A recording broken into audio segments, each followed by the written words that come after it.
Welcome to the Banker Lamp. Please enjoy the video. In this video, I will explain how to update Volkswagen Golf MMI software. First, navigate to your MMI system settings to identify your current software version. This step is crucial for downloading the correct update package. Next, visit the official Volkswagen support portal to find and download the appropriate software file for your specific Golf model.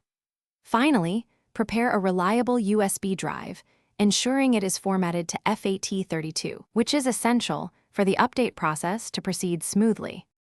Once you have downloaded the software package, extract all the files to a convenient location on your computer, such as your desktop. After extraction, carefully copy these files directly to the root directory of your prepared USB drive. Do not place them inside any folders on the USB. It is vital to safely eject the USB drive from your computer to avoid any potential data corruption, ensuring the integrity of your update files. With your USB drive ready, head to your Volkswagen Golf and insert the drive into the MMI system's USB port. Next, navigate through your MMI menus to locate the software update section. Select the USB drive as your update source. The system will then guide you through the installation process with clear on-screen prompts.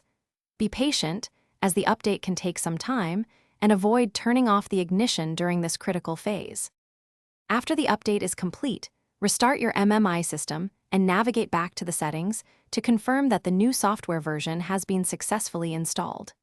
If you experience any minor glitches or unexpected behavior, a factory reset of the MMI system can often resolve these issues. Remember to check the description below for links to the Echo Dot smart speaker and other great deals. Enjoy your updated Volkswagen Golf MMI system and drive safely. Thanks for watching. If this was helpful, leave a like and consider subscribing. See you next time.